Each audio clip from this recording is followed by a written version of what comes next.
blessed by this heavenly worship which God has given to you? Amen. எத்தனை பேர் இன்றைக்கு இந்த பரலோக ஆராதனையால் ஆசீர்வதிக்கப்பட்டீர்கள்? You people are so blessed because that's why God has made us to come over here to bless you. நீங்கள் ஆசீர்வதிக்கப்பட்டவர்கள். தேவன் எங்களை அழைத்து வந்து உங்களை ஆசீர்வதிக்கும்படிக்கு இந்த நாளை முன்குறித்திருக்கிறார். There are many places but still God wants to come for us to come to this Nambiyur to bless you. ஆமென். अनेक இடங்கள் இருந்த போதிலும் கர்த்தர் நம்பியூரை முன்குறித்து இங்கே கொண்டு வந்து உங்களை ஆசீர்வதிக்கிறார். Hallelujah. Hallelujah. God has brought you here today to deliver you and to bless you mightily. கர்த்தர் உங்களை எதற்காக இங்கே அழைத்து வந்திருக்கிறார் என்றால் உங்களை விடுதலை செய்து உங்களை ஆசீர்வதிக்கும்படிக்கு. This Sunday evening you may be busy with many other works but still you gave your time to God to hear, to listen to the word of the God and listen to worship Him, so you are blessed. ஆமென். இந்த மாலை வேளையில உங்களுக்கு अनेक காரியங்கள் இருந்திருக்கலாம்.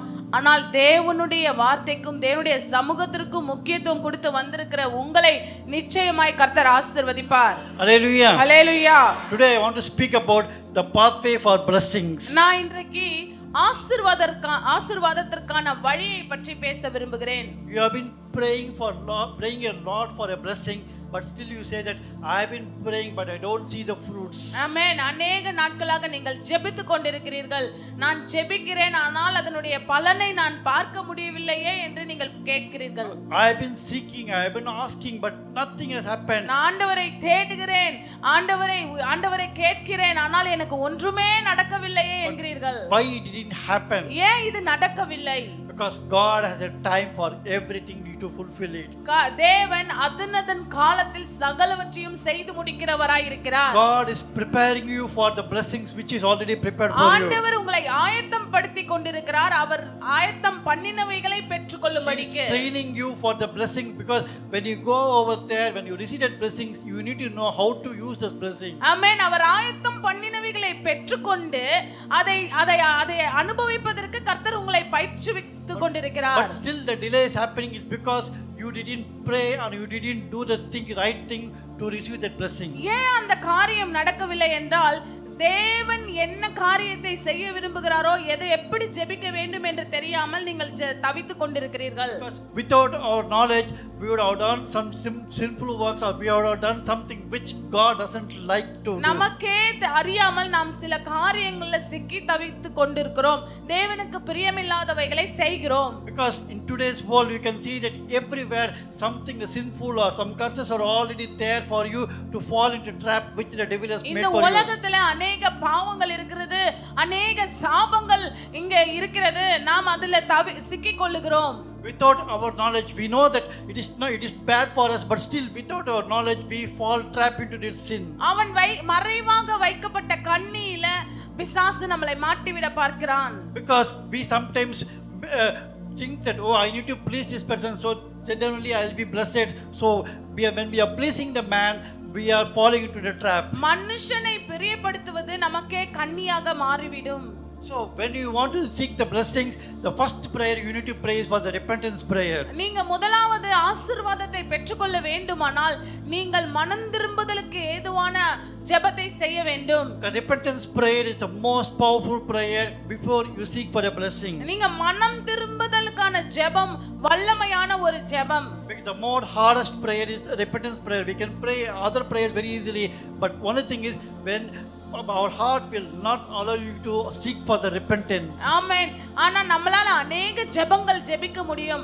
ஆனா மனம் திரும்புதல், மன்னிப்பு கேட்டு ஜெபிக்கிற ஜெபத்தை நம்மளால செய்ய முடியாது சில வேளைகளில.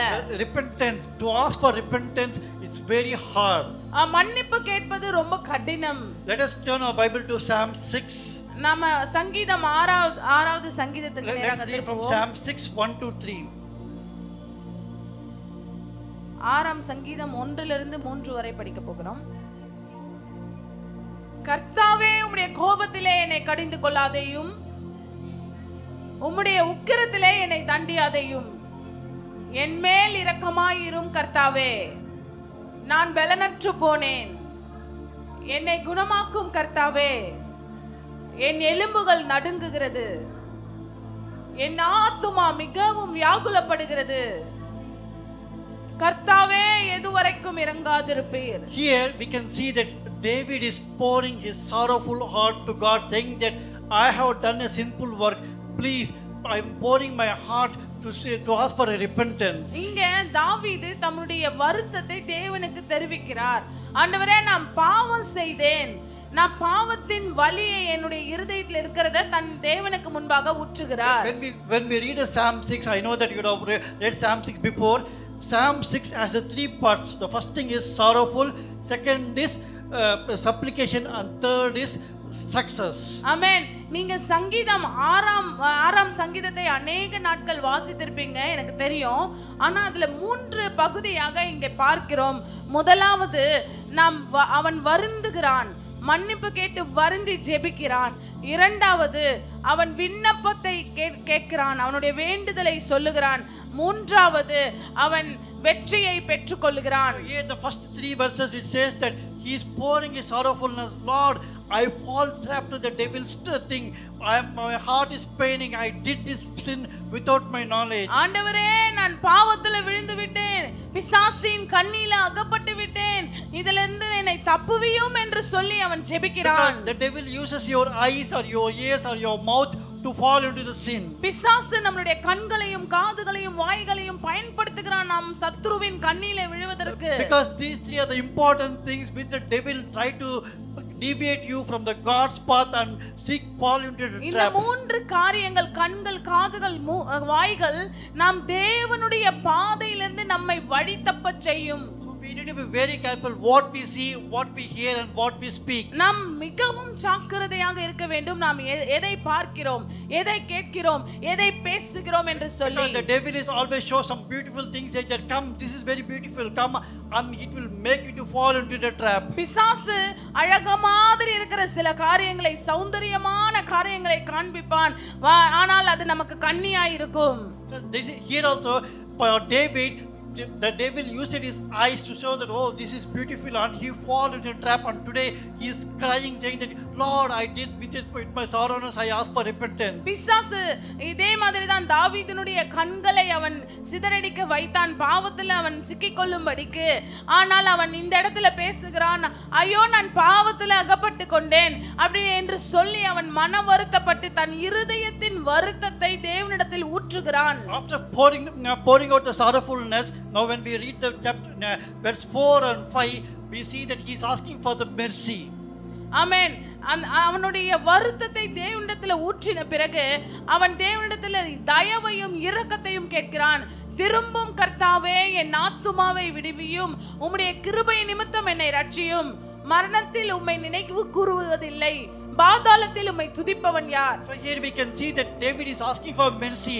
If I die, who will praise you? If I die, who will be praising you and worshiping you? இங்கே தாவீது தேவனிடத்தில் தயவையும் இரக்கத்தையும் கேட்கிறார். ஆண்டவரே, நான் மரணத்துக்குள்ள போனானா யார் உங்களை துதிப்பார்? ஆண்டவரே, நான் பாதாளத்துக்கு போயிட்டேனா மரணம் உம்மை துதிப்பதில்லையே, பாதாளம் உம்மை துதிப்பதில்லையே. ஆண்டவரே, என் மேல் இறங்கும், என் மேல் தயவாயிரும் என்று சொல்லி தேவனிடத்தில் இரக்கத்தை கேட்கிறார். We can see that from the first 3 verses he poured the sorrowfulness. Now he came to the second path of asking for mercy, seeking for the mercy. இங்க நீங்க பாக்குறீங்க, முதலாவது அவன் என்ன செய்தான்? தன்னுடைய பாவத்தை அறிக்கையிட்டு மன வருத்தத்தை தேவனிடத்தில் தெரிவிக்கிறான். மனம் திரும்புதலுக்கு ஏதுவான வழிகளை தேவனிடத்தில் கேட்கிறான். இரண்டாவதாக அவன் தேவனிடத்தில் இரக்கத்தை கேட்கிறான். ஆண்டவரே, நான் உம்மை துதிக்க வேண்டுமே, ஆண்டவரே, நான் உம்மை வாழ்த்த வேண்டுமே, ஆண்டவரே, நான் உம்மை போற்ற வேண்டுமே, மரணமும் பாதாளமும் உம்மை துதிப்பதில்லையே என்று சொல்லி தேவனிடத்தில் அவன் இரக்கத்தையும் தயவையும் கேட்கிறான். So this is what the prayer we need to do. First, when you pray for repentance, ask for sorrowfulness, and next go for a supplication saying that, Lord, have mercy on me. I will be always there for you to praise you and to seek you and bless you. உன்னுடைய வேண்டுதலை நீங்கள் பெற்றுக்கொள்ளணும்னா, உன்னுடைய வேண்டுதல் கேட்கப்பட வேண்டும் என்றால் நீ இரக்கத்தையும் தயவையும் பெற்றுக்கொள்ள வேண்டும். முதலாவது அவன் செய்த காரியம், அவன் தேவனிடத்தில் மனம் திரும்பி மன வருத்தத்தை, பாவத்தின் வருத்தத்தை தேவனிடத்தில் ஊற்றுகிறான். இரண்டாவதாக அவன் தேவனிடத்தில் தயவையும் கிருபையையும் அவன் வேண்டுதலின் மூலமாக தெரிவித்து பெற்றுக்கொள்ளுகிறான். When you look at the next verse of Psalm 6:6, he is saying that I am making my bed wet with my tears. So that much of sorrowfulness is in his heart, because he was thinking that, oh, the sin which I have made is a big sin. இங்க பாத்தீங்கன்னா சங்கீதம் 6:6, என் பெருமூச்சினால் இளைத்து போனேன், ராம் முழுதும் என் கண்ணீரால் என் படுக்கையை மிகவும் ஈரமாக்கி என் கட்டிலை நினைக்கிறேன். இப்படிப்பட்ட ஒரு வருத்தத்துல அந்த பாவம் அவனை நிம்மதியாக தூங்க விடவில்லை. அவன் அந்த பாவத்தை கண்ணீராக தேவனுடைய பாதத்துல ஊற்றுகிறான். ஆண்டவரே, இது மிகப்பெரிய வருத்தமா இருக்கு, எனக்கு பாரமா இருக்கு, இந்த பாவத்திலிருந்து என்னை விடுவியும் என்று சொல்லி கேட்கிறான். So this is how when you pray with tears, our Father will see, oh, my son is crying like anything, I need to bless him, I need to forgive him, and he will come down and he will forgive you. இப்படிப்பட்ட ஒரு ஜெபம் வேண்டியதா இருக்கிறது. நீங்கள் உங்களுடைய பாவ வாழ்க்கையை விட்டு மீண்டு வர வேண்டும். நீங்க அப்படிப்பட்ட ஒரு ஜெபம் தேவனுடைய சமூகத்துல ஜெபிக்கும்போது நீங்கள் ஆசீர்வாதமான பாதைக்குள்ள நடக்க முடியும். Pray with tears is not when you feel the pain in the heart, automatically the tears will come and say that, God, I fill my eyes with the tears, please forgive me. இருதயத்திலிருந்து உன் கண்ணீரை ஊற்றி ஜெபிக்கும்போது, ஆண்டவரே என்னை மன்னியும், ஆண்டவரே என்னை விடுவியும் என்று நாம் ஜெபிக்கும்போது நிச்சயமாக தேவன் நமக்கு பதிலளிப்பார். After that, from 7 to 10 we can see that he has changed his prayer with faith, saying that my God has given us accepted the forgiveness and he is ready to bless me. இங்க 7வது வசனத்துல இருந்து நீங்க பாத்தீங்கன்னா அவனுடைய ஜெபம் மாறுகிறது. அவன் வெற்றியை பிரகடனப்படுத்துகிறான். தேவன் என் துயரத்தினால் என் கண் குழி விழுந்து போயிற்று, என் சத்துருக்கள் அனைவரும் நிமித்தம் மங்கி போயிற்று. அக்கிரமக்காரரே, நீங்கள் எல்லாரும் என்னை விட்டு அகன்று போங்கள், கர்த்தர் என் அழுகையின் சத்தத்தை கேட்டார் என்று சொல்லி அவன் பிரகடனப்படுத்துகிறான். தேவன் என் ஜெபத்தை கேட்டார், தேவன் என் கண்ணீருக்கு பதில் கொடுத்தார் என்று சொல்லி அவன் அறிக்கையிடுகிறான். Because when you fall into the sin, the devil will be feeling happy, oh, this person has fallen, he will never rise up. But when you ask for the repentance, our God is always ready to give his hand and lift you up. பிசாசு நீங்க குழியில விழுந்தா அவன் சந்தோஷப்பட்டு களி கூறுவான், இவனை தள்ளி விட்டேன் என்று சொல்லுவான். ஆனால் தேவனுடைய தயவுள்ள கரம், தேவனுடைய தயவுள்ள கரம் உனக்கு நேராக நீட்டப்பட்டு அவர் உன்னை தூக்கி விடுகிறவராய் இருக்கிறார். He always ready to give you a hand, but only one thing is we need to have this faith of saying that I ask for forgiveness, now my God is ready to lift up me and raise me up from the pit. ஆமென். ஒரே ஒரு காரியம் உங்கள் இருதயத்தில் இருக்க வேண்டும், நீங்க எங்க இருந்தாலும் தேவன் உங்களுடைய சத்தத்துக்கு செவி கொடுப்பார். என் ஜெபத்தை கேட்டார், தேவன் என்னை ஆசீர்வதிக்க வல்லவராய் இருக்கிறார், கர்த்தர் என்னை விடுவிக்க வல்லவராய் இருக்கிறார் என்று விசுவாசம் உங்களிடத்துல காணப்பட வேண்டும். So when we finish this prayer, now we have finished the repentance, now we will go for the blessing seeking. ஆமென். நாம இந்த மனம் திரும்புதலுக்கு ஏதுவான ஜெபத்தை நாம் செய்துவிட்டு தேவனுடைய ஆசீர்வாதத்திற்குள்ள நாங்க உட்பிரவேசிக்க வேண்டும். Now let us turn our Bible to Matthew 7. நாம் மத்தேயு 7ஆம் அதிகாரம் 7:7. 7ஆம் அதிகாரம் 7ஆம் வசனம். ஆமென்.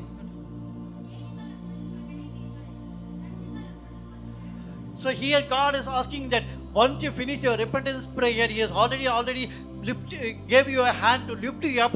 Now it's our time to ask, seek, and always ask him what you want. உங்களை தேவன் குழியிலிருந்து தூக்கி விட்ட பிறகு நீங்கள் தேவனிடத்தில் கேட்க வேண்டும். கேளுங்கள், அப்பொழுது உங்களுக்கு கொடுக்கப்படும். நீங்க கேட்கும் பொழுது பெற்றுக்கொள்வீர்கள். Because without asking for repentance, when you just go for asking, God will say that you need to follow me, you are just doing all the sinful things, then how can I bless you? ஆண்டவர் கேட்பாரு, நீங்க பாவத்தை அப்படியே பாவத்தோட வாழ்ந்துட்டு இருந்தா தேவனால எப்படி உங்களை ஆசீர்வதிக்க முடியும்? என்னிடத்துல நீ பாவத்தை விட்டுவிட வேண்டும் என்று கேட்கவில்லையே, நீ மனம் திரும்புதலுக்கு ஏதுவான ஜெபத்தை செய்யவில்லையே, நீ ஆசீர்வதிக்கப்பட வேண்டும் என்று சொல்லி நீ கேட்கவில்லையே என்று சொல்லி கேட்பார். So it's always before we get prepared for ask and seek and knock, it's better to first ask for repentance and then come for asking, seeking and knocking. நாம் முதலாவது முதலாவது செய்ய வேண்டிய ஜெபம் மனம் திரும்புதலுக்கு ஏதுவான ஜெபம். அதுக்கப்புறம் ஆசீர்வாதத்திற்கான ஜெபத்திற்குள் செல்ல வேண்டும். So here now we are coming for the portion of asking. How do we ask for the blessings? எப்படி நாம் ஆசீர்வாதத்தை கேட்பது என்று பார்க்க போகிறோம். Because the Bible says that those who seek early in the morning are always blessed. அந்த வேதம் சொல்லுகிறது அதிகாலையில் என்னை தேடுகிறவன் என்னை கண்டடைவான். This is what we do. Early morning prayer for morning, early morning 4 to 7 is our prayer time. நாங்க இப்படிதான் செய்வது எங்களுடைய வழக்கம். அதிகாலையில 4 மணியிலிருந்து 7 மணி வரையிலும் நாங்கள் ஜெபிப்போம். In the early morning prayer, ask him whatever you want, because Bible says that whatever you ask in my name, I am ready to give it for you. நீங்க அதிகாலையில தேவனிடத்துல ஜெபத்திலே எவைகளை கேட்கிறீர்களோ அவைகளை பெற்றுக்கொள்வீர்கள் என்று வேதம் சொல்லுகிறது. The next portion is ask and then seek you. Let's seek the God and say that I am seeking you. I always depend on you. ஆமென். ஆண்டவரே சொல்லுங்க, கேளுங்க அப்பொழுது கொடுக்கப்படும் என்று சொல்லுகிறார். ஆண்டவரை தேடுங்கள், தேவனே உம்முடைய முகத்தை தேடுகிறேன் என்று சொல்லுங்கள், நிச்சயமாக கண்டடைவீர்கள். When we are asking, we need to be as a child. When a child goes to your father's first, he will, daddy, give me this, give me this. நாம தேவனுடைய சமூகத்திற்கு போகும்போது சிறு பிள்ளையை போல நாம் மாறிவிட வேண்டும். When the child is asking, we don't see, then she will ask, always seek you. Wherever you go, she will be seeking you. நீங்க அந்த குழந்தையை பாத்தீங்கன்னா நீங்க எங்க போனாலும் அது உங்களை பின்தொடர்ந்து கொண்டே இருக்கும். First the child will try to ask, and then it will try to seek you. ஆமென். முதலாவது அந்த சிறு குழந்தை உங்களிடத்தில் ஒரு காரியத்தை கேட்கும், இரண்டாவது அது உங்களை பின்தொடரும். And then the third thing is she will knock you wherever you go. Please, I want this. அது உங்களை தேடி கண்டுபிடித்து உங்களை பின்தொடரும். It will knock you saying that I want this blessing. அது உங்களை தொடர்ந்து அலட்டிக் கொண்டே இருக்கும், எனக்கு இந்த காரியம் வேண்டும், எனக்கு அந்த காரியம் வேண்டும் என்று சொல்லி. This is how we need to pray with our heavenly Father. Ask, seek and knock. இப்படிதான் நாம் தேவனிடத்தில் கேட்க வேண்டும். ஒரு சிறு குழந்தையை போல தேவனிடத்தில் கேட்கணும், அவரை தேடணும், அவரிடத்தில் பெற்றுக்கொள்ள வேண்டும். So when we do this, here our heavenly Father is always ready for you to answer each and every prayer which you have prayed for. இப்படி நீங்கள் உங்கள் ஜெப வாழ்க்கையை மாற்றி நீங்கள் ஜெபிக்கும்போது நம்ம பரலோக தந்தை நிச்சயமாக உங்களுடைய ஜெபத்திற்கு பதிலளிப்பார். Hallelujah. Hallelujah. How many are ready to pray in the early morning prayer? எத்தனை பேர் அதிகாலையில ஜெபிக்கிறதுக்கு ஆயத்தமா இருக்கீங்க? Not about even praying alone, but as a family altar, pray as a family. நீங்க மாத்திரம் ஜெபிப்பதில்லை, முழு குடும்பமாக நீங்கள் ஜெபிக்க வேண்டும். Because you pray differently for a different thing, and your wife will pray for a different thing. நீங்க தனியா ஒருவர் ஜெபித்துக் கொண்டிருப்பீங்க, உங்க மனைவி ஒரு தனி காரியத்துக்காக ஜெபித்துக் There should be கொண்டிருப்பார்கள். one uniqueness in the family so that everyone will seek the same thing, so that God is ready to open the door and bless you. ஒருமனப்பட்டவர்களாய் நாம் ஜெபிக்கும்போது தேவன் வானத்தின் வாசலை திறந்து உங்களை ஆசீர்வதிப்பார். I'm not saying that you should never pray alone, but there should be a time of a family altar, a family time to pray and seek the God. நான் நீங்க தனியா ஜெபிக்கவே கூடாதுன்னு சொல்லவில்லை, ஆனால் நீங்க குடும்ப ஜெபம் ஜெபிப்பது மிகவும் அவசியம். Even with the kids, not only husband and wife, but even with the kids also, ask them to join you in a prayer for a few minutes so that they will know the power of the prayer. குழந்தைகளோடு ஒன்று சேர்ந்து நீங்க ஜெபிக்கும்போது தேவனுடைய வல்லமையையும் தேவனுடைய ஆசீர்வாதத்தையும் நிச்சயமாய் காண்பீர்கள். When you seek as a family, our heavenly Father will see that, oh, what a wonderful family, this family, I want to bless it. He immediately will come down and we will bless you. நீங்க முழு குடும்பமாய் தேவனை தேடும்போது நிச்சயமாய் அவர் வானத்திலிருந்து உங்களை நோக்கி பார்த்து விசாரித்து உங்களை ஆசீர்வதிப்பார். When you do this type of prayer, immediately let's turn the Bible to Matthew 21. நாம இப்படிப்பட்ட ஜெபங்களை செய்ய வேண்டும். மத்தேயு 21க்கு நேராக திரும்புவோம். When you finish this prayer, God will make you to Matthew 21. மத்தேயு 21 The triumphal entry from 1, Matthew from 1 to 5. ஆமென். அவர்கள் எருசலேமுக்கு சமீபமாய் சேர்ந்து ஒலிவ மலைக்கு அருகான பெத்பாஜிக்கு வந்தபோது இயேசுவானவர் சீஷரில் 2 பேரை நோக்கி அவர்களை உங்களுக்கு எதிரே இருக்கிற கிராமத்துக்கு போங்கள், போன உடனே அங்கே ஒரு கழுதையையும் அதனோட ஒரு குட்டியையும் கட்டி இருக்க காண்பீர்கள், அவைகளை அவிழ்த்து என்னிடத்தில் கொண்டு வாருங்கள்.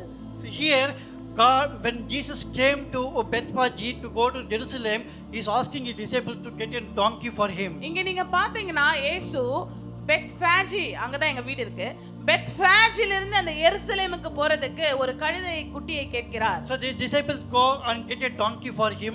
அவர் சீஷர்களிடத்துல சொல்றாரு, நீ போய் எனக்காக ஒரு கழுதை குட்டியை கூட்டிட்டு வா. So they got the donkey and Jesus was sitting at the donkey and he is riding to Jerusalem from அங்க there. அந்த கழுதை குட்டியை கூட்டிட்டு வரார். இயேசு அதன் மேல பவனி செல்கிறார். From Bethpage to Jerusalem it's almost 3 to 4 kilometers. நம்ம பெத்ஃபேஜில் இருந்து ஜெருசலேம் வந்து ஒரு 2-3 kilometre. So when God sitting on the donkey and he was riding to the Jerusalem. ஆமென். கர்த்தர் இயேசுவானவர் அந்த கழுதை குட்டியின் மேல போய் கொண்டிருக்கிறார். So when everyone saw that Jesus is riding on the donkey, everyone was putting the leaves, the dresses and everything and welcoming him. Hosanna, Hosanna is coming. அந்த கழுதை குட்டியின் மேல இயேசுவானவர் கடந்து போகையில் அங்க இருக்கிறவர்கள் தங்களுடைய விலையேற பெற்றவைகளை அந்த பாதத்தின் அருகே போடுகிறார்கள்.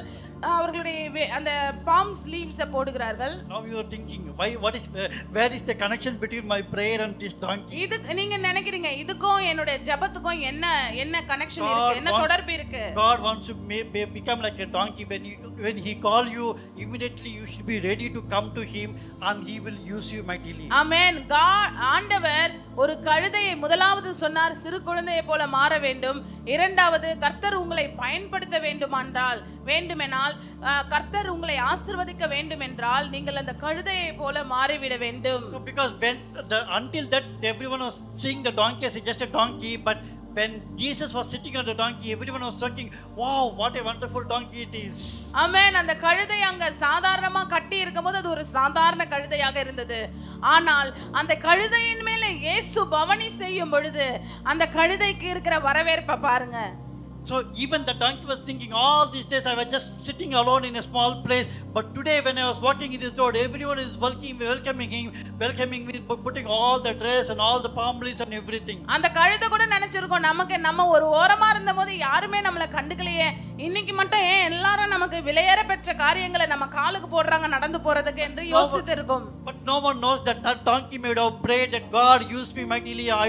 I should be the vessel to be in your kingdom path. ஒருவேளை அந்த கழுதை ஜெபித்திருக்கலாம், ஆண்டவரே என்னை பயன்படுத்துங்க, யாரும் என் மேல பவனி செய்யலே என்று சொல்லி அது ஜெபித்திருக்கலாம். So today I want to encourage you that when you pray something, God will call you one day saying that come, I am ready to use you. He will come and he will sit on you so that everyone who is seeing you will not see you but they will see Jesus in you. Amen. நீங்க say again.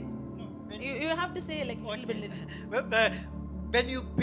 When you pray like this, God will call you one day and he will sit on you. Amen. இப்படி நீங்கள் ஜெபிக்கும்போது ஒரு நாள் தேவன் உங்களை அழைத்து அவர் உங்கள் மேல் அமர்ந்து பவனி செய்வார். So when God sits on you, those who see you will not see you but they will see Jesus in you.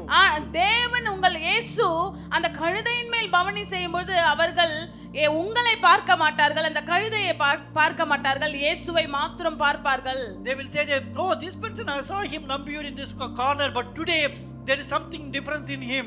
உங்களை சுற்றி உள்ளவர்கள் எல்லாம் பேசிக்கொள்வாங்க, இவர்களை நான் அங்க பார்த்தனே, இவர்கள் என்ன இன்னைக்கு வித்தியாசமாக இருக்கிறார்கள் என்று சொல்வார்கள். When Jesus comes onto you, your face will shine and they will not see you but they will see some Jesus in you. ஆமென். அவர்கள் எப்பொழுது இயேசு உங்களுக்குள்ள வராரோ அவர்கள் உங்களை பார்க்க மாட்டார்கள், இயேசுவின் மகிமையையும் வல்லமையையும் பார்ப்பார்கள். This is the pathway for the blessings. You made the repentance prayer and you asked and God came upon you and he blessed you. When you are blessing, the entire surrounding people will look on you and say that, oh, this person is special. Amen.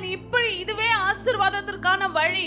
நீங்கள் உங்க முதலாவது பாவ வாழ்க்கையிலிருந்து வெளிவர வேண்டும், இரண்டாவது நீங்கள் தேவனை முற்றிலுமாக தேட வேண்டும், மூன்றாவது அவருக்கு தன்னுடைய வாழ்க்கையை அர்ப்பணிக்கும் போது அவர் உங்களை அழைத்து அவர் உங்கள் மேல் அசைவாடும் பொழுது அவர் உங்கள் மேல் பவனி செய்யும் பொழுது நீங்கள் ஒரு ஆசீர்வாதமான உங்களை காண்கிறவர்கள் உங்களை பார்க்க மாட்டார்கள், ஆசீர்வதிக்கப்பட்ட ஜனமாக இயேசுவை பிரதிபலிக்க கூடியவர்களாக அவர்கள் உங்களை பார்ப்பார்கள். You may think, oh, I'm a wasteful person, I'm just born in this small village, how can I be mighty for the kingdom of God? நீங்க நினைக்கலாம் நான் இந்த கிராமத்துல ஒரு ஓரத்துல இருக்கேன், நான் என்ன பெரிய காரியம் செய்ய போகிறேன் என்று யோசிக்கலாம். But God is not like that. He doesn't call professionals but he calls the unprofessionals and make them as a professional. அவருக்கு தேவையானவர்கள் பைத்தியங்களையும் பேதைகளையும் கர்த்தர் தெரிந்து கொள்ளுகிறார்.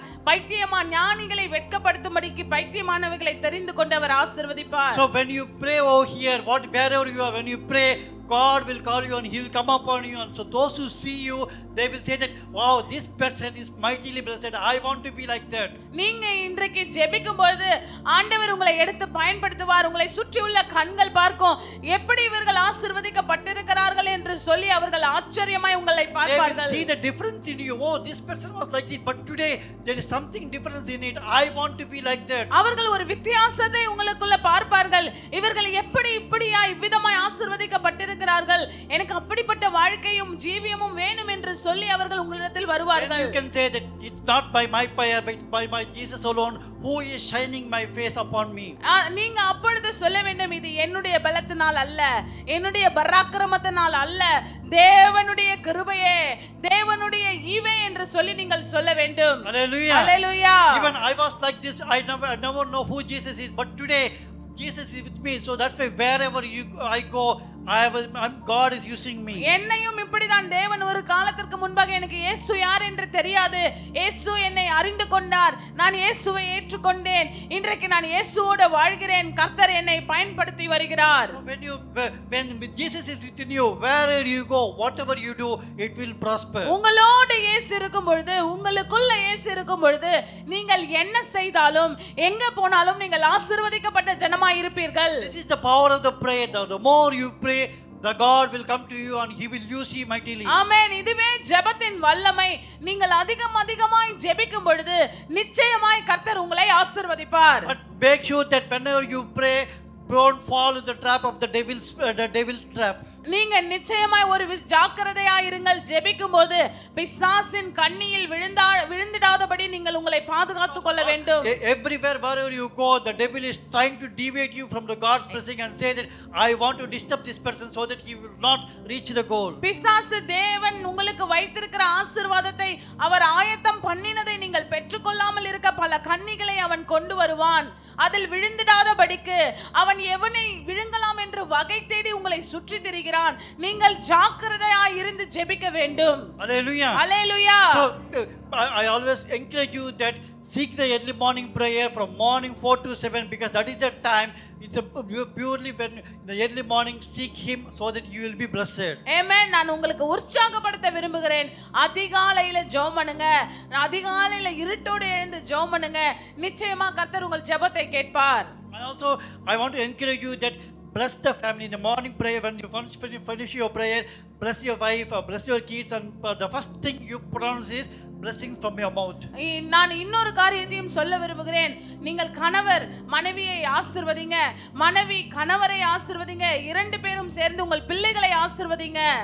Because God wants us to use your mouth for the blessings but not to curse anyone. நீங்க உங்களுடைய வாய்களிலிருந்து பேசும் வார்த்தைகள் ஆசீர்வதிக்கப்பட்ட வார்த்தைகளாய் இருக்க வேண்டும். சாபத்திற்கு ஏதுவான எந்த வார்த்தையும் உங்க வாயிலிருந்து புறப்படலாகாது. As I said earlier that because the devil will try to use your eyes, ears or mouth to deviate you from saying that some unugly words which will deviate the path from the God's way. நான் உங்களுக்கு முன்பாக சொன்னது போல பிசாசு நம்மளுடைய கண்களையும் காதுகளையும் நம்மளுடைய வாய்களையும் எடுத்து பயன்படுத்துவான். நாம் ஜாக்கிரதையா இருக்க வேண்டும். நாம் எதை பார்க்கிறோம், எதை கேட்கிறோம், எதை பேசுகிறோம் என்று சொல்லி தேவனுக்கு பிரியமானவைகளையும் தேவனுக்கு உகந்தவைகளையும் நாம் பேச வேண்டும். I encourage you daily in early morning, the first thing you do is bless your family so that the whole day will be a big blessing for you. நான் உங்களுக்கு உற்சாகப்படுத்துகிறேன். நீங்க காலையில எழுந்த உடனே உங்கள் குடும்பத்தை ஆசீர்வதியுங்கள். So this is the pathway for the blessings. Without you are from the zero to a hero. The only thing is the pathway for blessings, repentance prayer, and then you ask, seek and knock, and then you will receive the blessings. நீங்க இப்படிப்பட்ட ஒரு ஜெப ஜீவியத்தை மாற்றும் பொழுது நீங்க ஜீரோவா இருக்கிற உங்களுடைய வாழ்க்கையை கர்த்தர் ஹீரோவாக மாற்றுவார். உங்களுடைய வாழ்க்கையை தேவனோடு நடந்து போங்க. ஜெப வாழ்க்கையை மாற்றுங்க. தேவனோடு உறவாடுகிற ஒரு அனுபவத்திற்குள்ள வரும் பொழுது நிச்சயமாய் கர்த்தர் உங்களை உயர்த்தி ஆசீர்வதிப்பார். Hallelujah. Hallelujah. So how many of you read it every day in the morning prayer? The first thing is you ask for repentance, and then you ask, seek and knock, and then ultimately God will release the blessings like a donkey. He will use you and you will be mightily shine for you. Amen. நீங்க பாவத்தை விட்டு மனம் திரும்புதலுக்கான ஜெபத்தை நீங்கள் செய்து தேவனிடத்தில் நன்மையையும் அவருடைய விண்ணப்பத்திற்கான பதிலையும் பெற்றுக்கொண்டு தேவனோடு நீங்க உறவாடும் பொழுது நிச்சயமாய் கர்த்தர் அந்த கழுதையை பயன்படுத்தினது போல உங்களையும் எடுத்து பயன்படுத்துவார். அன்றைக்கு கழுதைக்கு ஒரு கனத்தை ஆண்டவர் கொடுத்தது போல நிச்சயமாய் உங்களையும் ஆசீர்வதித்து கனப்படுத்துவார். Hallelujah. Hallelujah. So right now we are going to pray for the repentance prayer and ask for repentance with God for all the ungodliness things which you have done. இப்பொழுது நாம ஜெபிக்க போறோம். நம்மளை பின்தொடர்ந்து வருகிற பாவ கிரியைகள், நாம ஒருவேளை நமக்கே தெரியாமல் இருக்கிற நம்ம சீக்ரெட்டா இருக்கிற பாவங்களிலிருந்து நாம் விடுதலை பெற்றுக்கொள்ளும்படிக்கு நாம் இப்ப ஜெபிக்க போகிறோம். எல்லாரும் ஜெப நிலைமையில கண்களை மூடி அந்நிய பாஷையில ஜெபம் பண்ணுங்க. ஆண்டவரே, என்னை முற்றிலுமாக அர்ப்பணிக்கிறேன் அப்பா, என்னை முற்றிலுமாக அர்ப்பணிக்கிறேன் ஆண்டவரே. இன்றைக்கு இந்த நாள்ல தேவன் உங்கள் நெற்றியில நம்ம ஆராதித்து கொண்டிருக்கும் பொழுது நீ கர்த்தருக்கு பரிசுத்தம் என்று எழுதினார். அவர் உங்களை சாமக்காரர்களாக தெரிந்து கொண்டிருக்கிறார். உங்களை அவர் எடுத்து பயன்படுத்த விரும்புகிறார். உங்களுடைய சாபங்களிலிருந்து உங்களை விடுதலையாக்க விரும்புகிறார். உங்களுடைய கட்டுகளை, அந்த கழுதையை எடுத்து பயன்படுத்தணும்னா அதனுடைய முடிச்சியை அவிழ்க்கணும். இன்றைக்கு இயேசு உங்கள் முடிச்சியை அவிழ்க்கிறார். அவர் சொல்றாரு, சீஷர்களை அனுப்பி, அப்பா முடிச்சியை அவிழ்த்து விடு. அந்த கழுதை மரியமுடைய முடிச்சியை அவிழ்த்து விடு, முடிச்சியை அவிழ்த்து விடு, நான் பயன்படுத்த போகிறேன். கர்த்தர் உங்களை எடுத்து பயன்படுத்த போகிறார். அவர் முடிச்சியை அவிழ்த்து விட்டார். அவர் முடிச்சியை அவிழ்த்து விட்டார். அவர் முடிச்சியை அவிழ்த்து விட்டார். எல்லாரும் ஜெபிக்கலாமா? ஆண்டவரே, என்னை தேடுகிறவன் கண்டடைவான் என்று சொன்னீங்களே, ஜெப ஆவியை ஊற்றுங்கப்பா. திறப்புல நிற்க எனக்கு ஜெப ஆவி வேணும்பா. நல்லா கவனிங்க. அவரே நம்முடைய ஜாமக்காரன். அவர் பிரதான வாட்ச்மேன். அவர் பிரதான வாட்ச்மேன். அவர் பிரதான வாட்ச்மேன். அவருடைய சேனைக்குள்ள உங்களை அழைக்கிறார். அவருடைய சேனைக்குள்ள உங்களை அழைக்கிறார். வாங்க வாங்க வாங்க. ஆண்டவரே, என்னை எடுத்து பயன்படுத்துங்கப்பா.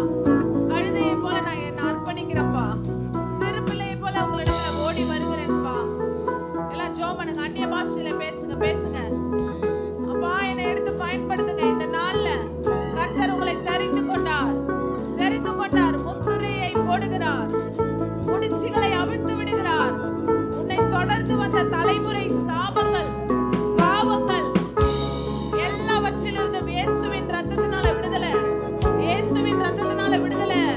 இயேசுவின் ரத்தத்தினால விடுதலை. இயேசுவின் ரத்தத்தினால விடுதலை. ரியாந்தரா பாபா பாபா பாபா பாபா. ரியாந்தரா பாபா பாபா பாபா பாபா பாபா. ரபா பாபா பாபா பாபா. பெற்றுக்கொள். ரீகா பாபா பாபா பாபா பாபா. ரீபா பாபா பாபா. பெற்றுக்கொள். அந்நிய பாஷையில பேசு. ரீபா பாபா பாபா பாபா பாபா. பேசுங்க. ரபா பாபா பாபா. இந்த நாளை தேவன் முன்குறித்து தெரிந்து கொண்டார்.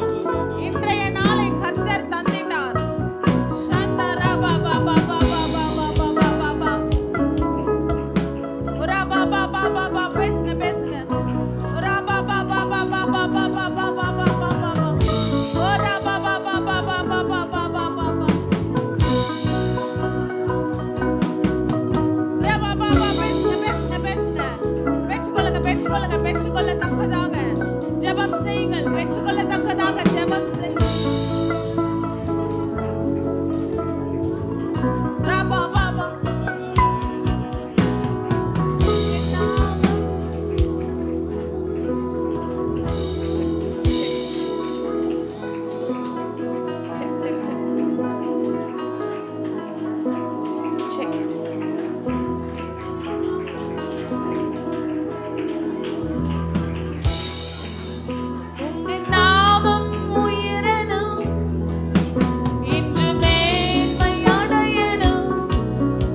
கவனிப்பாரே இல்ல ஆண்டவரே.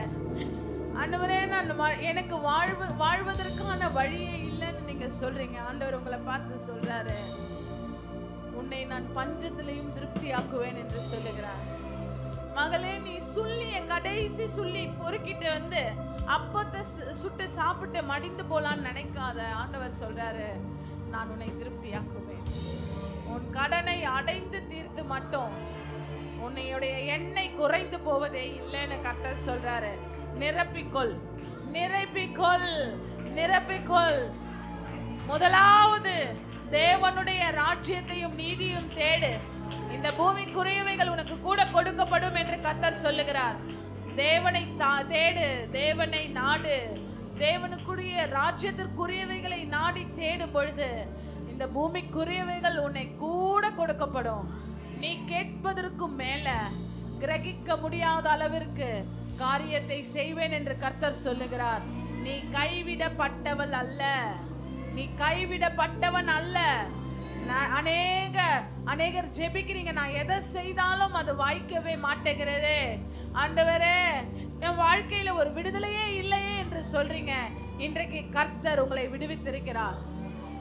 இன்றைக்கு சத்துருவின் பேரில் உங்களை களிக்கூற செய்திருக்கிறார். சத்துருவின் பேரில் உங்களை களிக்கூற செய்திருக்கிறார். ஒன்றும் குறைவுபடாது, ஒன்றும் குறைவுபடாது என்று சொல்லுகிறார். கர்த்தர் சொல்லுகிறார், நான் உன்னை விசாரிக்கிறேன். அவர் குனிந்து பார்க்கிறார். மகனே, மகளே, கர்த்தர் உன்னை விசாரிக்கிறார். நீங்கள் கைவிடப்பட்டவர்கள் அல்ல, நீங்கள் கைவிடப்பட்டவர்கள் அல்ல. அவர் உங்களை விசாரித்து மகிழ்வார். தேவனுடைய நாமத்தை நீ மகிமைப்படுத்துவாய்.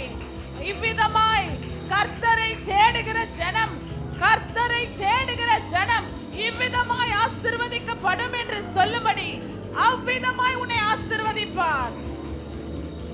அவ்விதமாய் உன்னை ஆசீர்வதிப்பார். அவ்விதமாய் அநேகருடைய கண்கள், சுற்றி உள்ள கண்கள் பார்த்து சொல்லும், இவர்கள் தேவனுடைய ஜனங்கள், இவர்களுடைய தேவன் பெரியவர், இவர்களுடைய தேவன் இவர்களை தப்புவித்து ஆசீர்வதித்திருக்கிறார், இவர்களை ஆசீர்வதித்திருக்கிறார். இவர்கள் நட்சத்திரங்களை போல பிரகாசிக்கிறார்களே, இவர்கள் எப்படி இப்படி பிரகாசிக்கிறார்கள்? தேவனுடைய மகிமை வந்தபடியினால் என்று உங்களை சாட்சி சொல்லும்படி செய்வேன் என்று கர்த்தர் சொல்லுகிறார். குறை ஒன்றும் இல்லை, குறை ஒன்றும் இல்லை. அவருடைய நன்மையினால் நீங்கள் திருப்தி ஆவீர்கள் என்று சொல்லுகிறார். இயேசுவின் நாமத்தினால உன்னுடைய கண்ணீர் இனி காண்பதில்லை. உன்னுடைய கண்ணீருக்கு எல்லாவற்றுக்கும் அவர் பதிலளித்தார். நீ துக்க முகத்தோட போகாத. கர்த்தர் சொல்றாரு, சமாதானத்தோட போ, உன் ஜெபம் கேட்கப்பட்டது. சமாதானத்தோட போ, உன் ஜெபம் கேட்கப்பட்டது. இயேசுவின் நாமத்தில் பிதாவே, அவர் தமது வார்த்தையினால் சொன்னதை நம்முடைய கரங்களினால் செய்து முடிப்பார். அவருடைய நன்மையும் கிருபையும் உங்களை தொடரும். இயேசுவின் நாமத்தில் பிதாவே, ஆமென்.